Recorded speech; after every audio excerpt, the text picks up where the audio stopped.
To my left, we have the third base coach of the Seattle Mariners, MANNY ACTA. Manny, what did Frank Robinson see in you? You know what? I was hired based on the recommendation of his best friend, who was Tom McCraw, who used to be a hitting coach for the New York Mets. McCraw used to work in Houston, and he knew me as the kid that used to go over there and throw batting practice.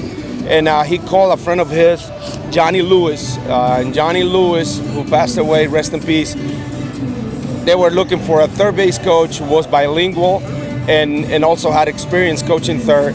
Johnny Lewis recommended me to them, and Frank trusted Tom McCraw so much that he hired me because that's what they want. Yeah, they were looking for somebody to deal with Fernando Tatis, Orlando Cabrera, Jose Vidro, Vladimir Guerrero, Livan Hernandez, El Duque Hernandez.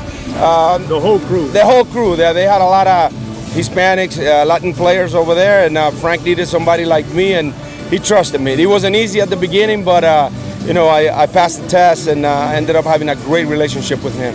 The reason why I asked you that is because I remember Frank being a firm, stern guy. Yeah. I mean, you know, there's no BS between him and a player.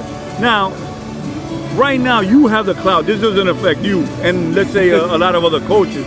But do you think that with all the stuff that's going on, the social media, the outside, the money that the ball players are making, is it hard for a third base coach or a coach to go and tell a young player that's making millions of dollars, hey, listen, man, this is the way you got to act, this is the way you got to represent yourself? Is it hard?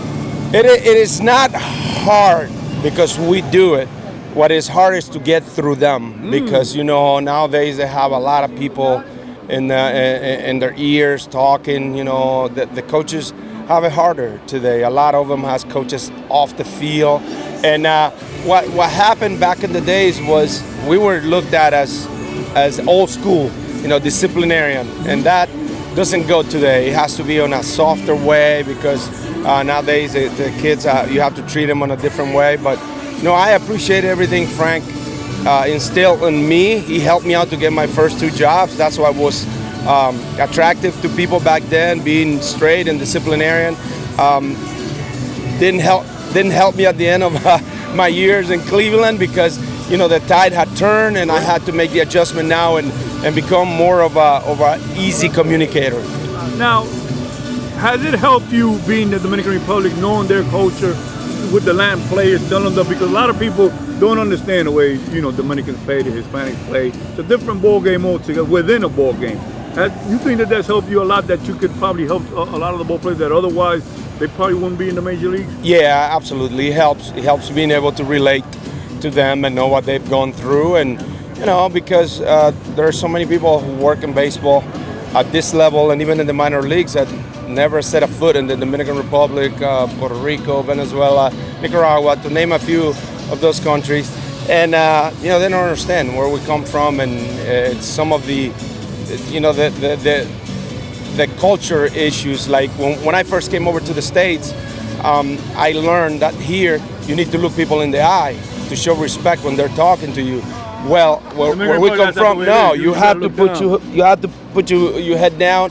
That's to vow and to respect the elder, and that's something that the American people didn't know at first and thought that we were being disrespectful by not looking them in the eye. So those type of things we had to, you know, bridge the gap with them and explain to them that that's what we do. That's how we are. That's how people. Listen, Manny, I know you got to go, man. You're a first class, bro, off the field and in the field, man. And you know what? I tell a lot of people, listen, the hardest job of a baseball team is the third base coach. He's got to make the decision. If the guy has a good arm, he's got to make sure that the guy gets the sign. You got to know who's who out on the field, and you got to do that in a fraction of a second. A lot of people think, you know, that's an easy job. It's a tough job because, like Omar Minaya once told me when we were in Montreal, the only time people notice a third base coach is when somebody gets thrown out at the plate. That's right. So he said, if your name is not even mentioned, if nobody talks about you, you're doing a good job. Now, if your name keeps popping up because people keep getting blown up at the plate, then you have an issue. Hey, my brother, listen, thanks a lot for your time and courtesy. Good luck, man, and I hope the team does well. Thank you. Be Appreciate safe. it. Gracias.